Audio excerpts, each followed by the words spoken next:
JB mathematics my dear student, আজকের class জ্যামিতি সম্পর্কিত সামুদ্রিক বিষয়ের একটি প্রশ্ন আমি বোর্ডে লিখেছি। দেখো, এবিসিডি যথাক্রমে P Q R S সামুদ্রিকের P Q Q R S SP বাহুর মধ্যবিন্দু পি কিউ আর এস সামুদ্রিকের ক্ষেত্রফল দেওয়া হচ্ছে 36 বর্গ সেমি। এবিসিডি এর ক্ষেত্রফল কত? এই জাতীয় জ্যামিতিক প্রশ্ন যদি কম্পিটিটিভ এক্সামে আসে, প্রথম এবং প্রধান কাজ হচ্ছে ছবি আঁকা। ছবিটা আঁকতে পারলে ছবির সাহায্যে কথা বলা যাবে, অর্থাৎ ছবি আমাকে উত্তর তৈরি করার পথ দেখিয়ে দেবে। তা কীভাবে আমি করব? পি কিউ আর এস একটি সামান্তরিক, তাই তো? তা আঁকি যদি আমি পি কিউ আর এস একটি সামান্তরিক, পি কিউ আর এস এর মধ্যবিন্দু A B C D, A B C D. আমার বলা আছে পি কিউ বাহুর মধ্যবিন্দু এ, কিউ আর এর বি, এস আর এর হচ্ছে সি এবং এস পির হচ্ছে ডি।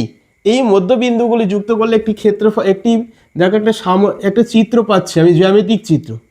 এই জ্যামিতিক চিত্রটি হচ্ছে একটি সামান্তরিক, অর্থাৎ পি কিউ আর এস সামুদ্রিকের পেটের মধ্যে আরেকটি সামুদ্রিক পেয়ে গেলাম আমি। এই শর্টকাট রুলস হচ্ছে, কোনো সামুদ্রিকের পেটের মধ্যে যদি আরেকটি সামুদ্রিক অঙ্কন করা যায়, অর্থাৎ ড্র করা যায় বা আঁকা যায়, তাহলে ভিতরের সামুদ্রিকের ক্ষেত্রফল হবে বাইরের সামুদ্রিকের ক্ষেত্রফলের অর্ধেক। এটা হচ্ছে শর্ট ট্রিক্স।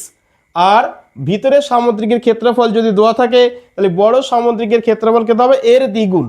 তাহলে আমার এই সামুদ্রিক পি কিউ আর এস এর ক্ষেত্রফল দেওয়া আছে, সুতরাং P Q R S is equal to 36 বর্গ সেন্টিমিটার।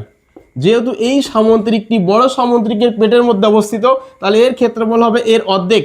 সুতরাং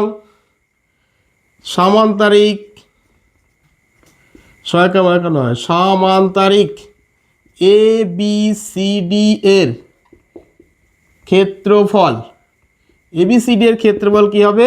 half into সামান্তরিক P Q R S. যেহেতু এই পি কিউ আর এস এর পেটের মধ্যে ছোট সামুদ্রিক আছে, তাহলে বড়টার হাফ হবে ছোটটার ক্ষেত্রফল। তাহলে হাফ ইন্টু 36, 18 বর্গ সেমি।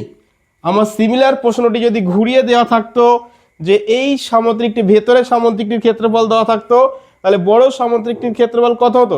এর দ্বিগুণ হয়ে যেত। এটাই হচ্ছে শর্ট ট্রিক্স এই প্রশ্নটির।